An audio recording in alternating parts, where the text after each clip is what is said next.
For a moment, his mind refused to accept what his eyes and ears were telling him. He rubbed his face, looked again and listened.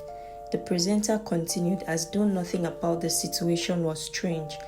His voice was smooth, elderly and emotionless. He mentioned Mazio Kafo from Umweze compound and said the man had crossed before dawn. But Thomas knew Mazio Kafo very well. The man was alive, or at least he had been alive when Pa Thomas saw him at the village square 2 days earlier, arguing loudly about palm wine and laughing with other elders. Yet, the radio spoke of him with the calm finality people used only for the dead. Before Pa Thomas could gather courage to move closer, the broadcast shifted to another name, then another. Some names belonged to people from neighboring villages, some were unfamiliar. Then, just before the voice faded, another sound broke through the static, softer and more desperate than the presenter's voice. Tell Adana I did not hide the land papers.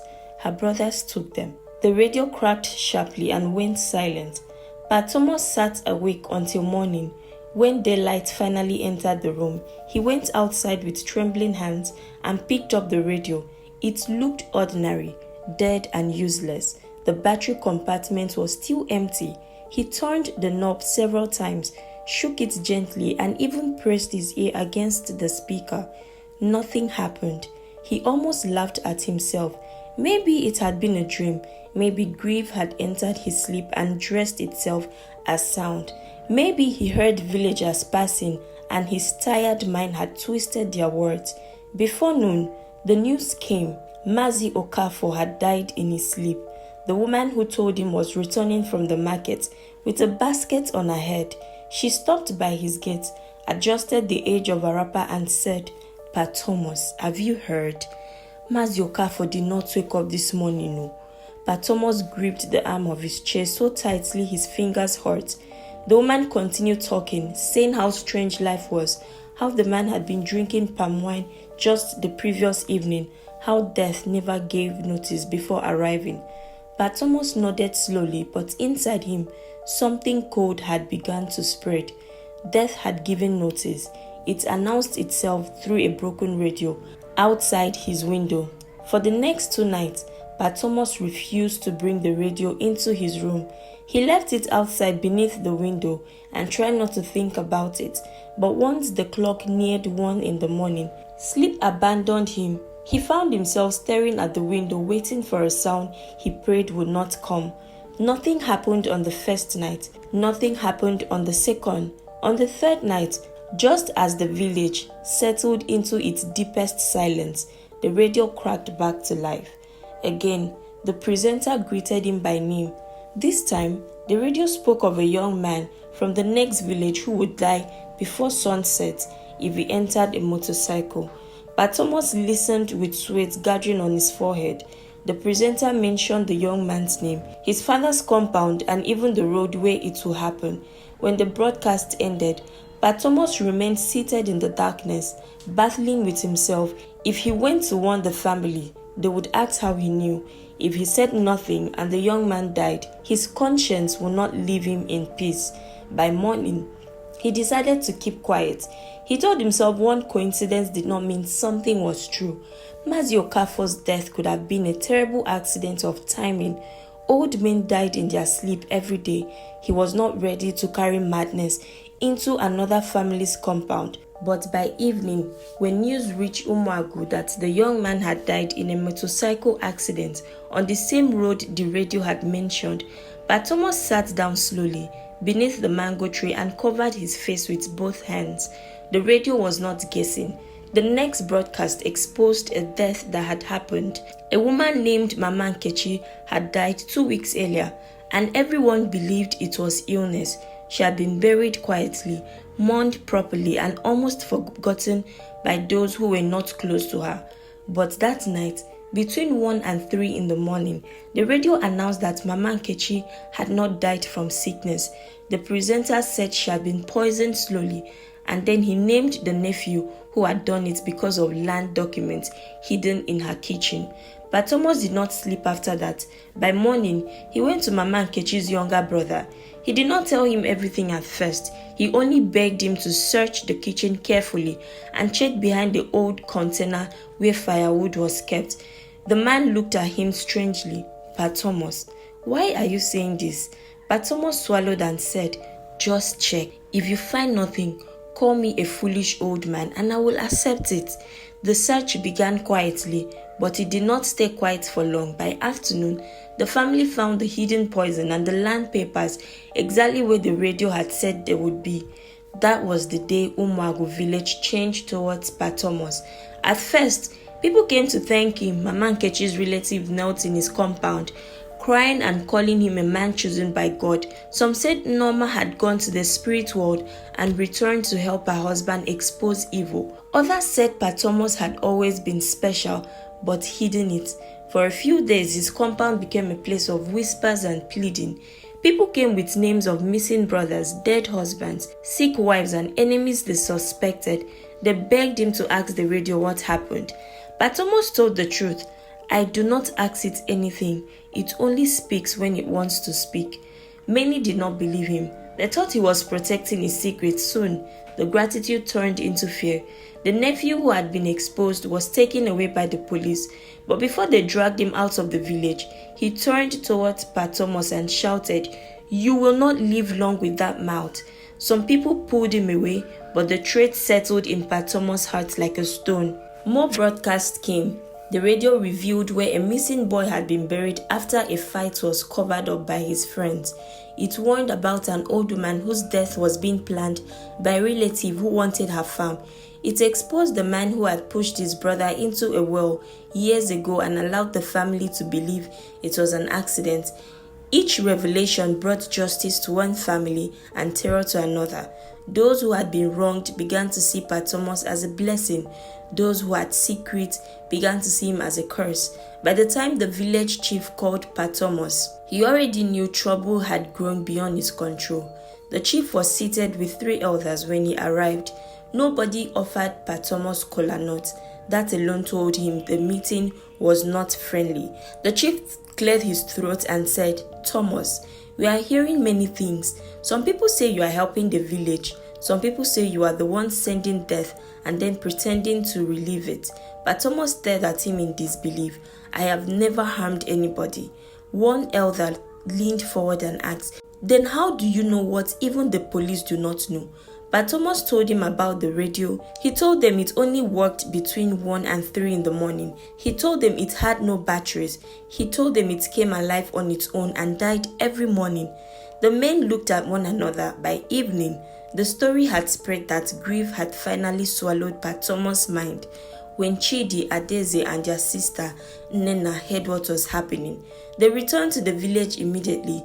They arrived angry with the village and frightened for their father. Chidi examined the radio himself. He opened the back, turned it over, shook it, inspected the empty battery space, and placed it on the table with frustration. "Papa, this thing cannot work," he said. Adeze picked it up next, her face tight with worry. "There is no battery inside. There is nothing. How can it talk?" But Thomas sat opposite them, tired from days of fear and accusation. "It talks at night," he said quietly, "between 1 and 3. Nena covered her mouth, trying not to cry. "Daddy, maybe staying here alone is not good for you." He looked at her and the pain in his eyes made her look away. Chidi stood up and began pacing.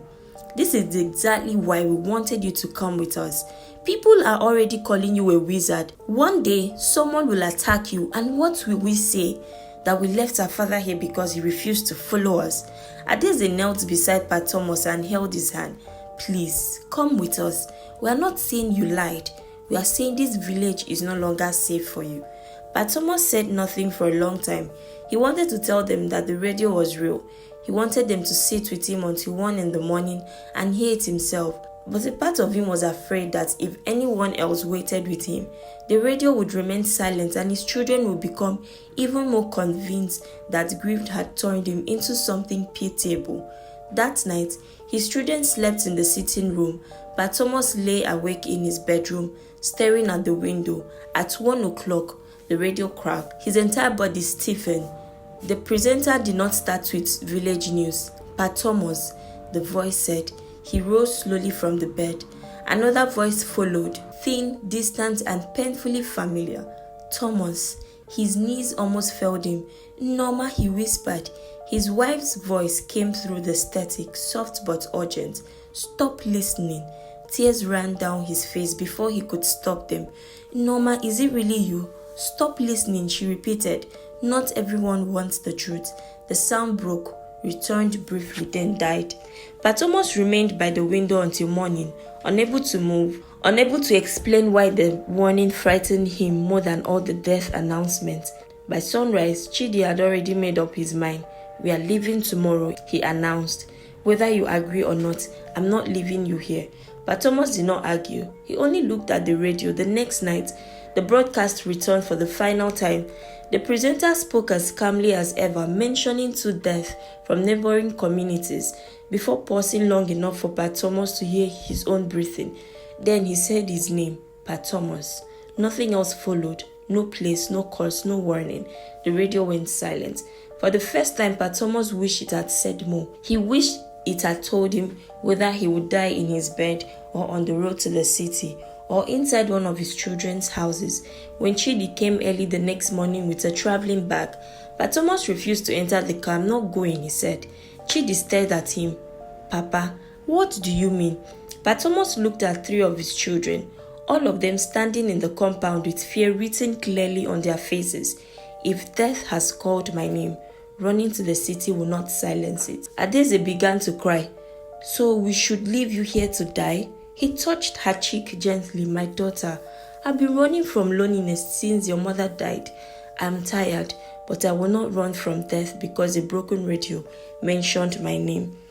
His children argued until their voices grew weak. In the end, they stayed one more day, hoping they would change his mind by morning. That night, the radio did not speak. The silence somehow felt worse. The person who came before dawn did not knock. He entered through the back of the compound, moving with the confidence of someone who knew the old man was alone in his room. But Thomas woke up when he heard the wooden door shift.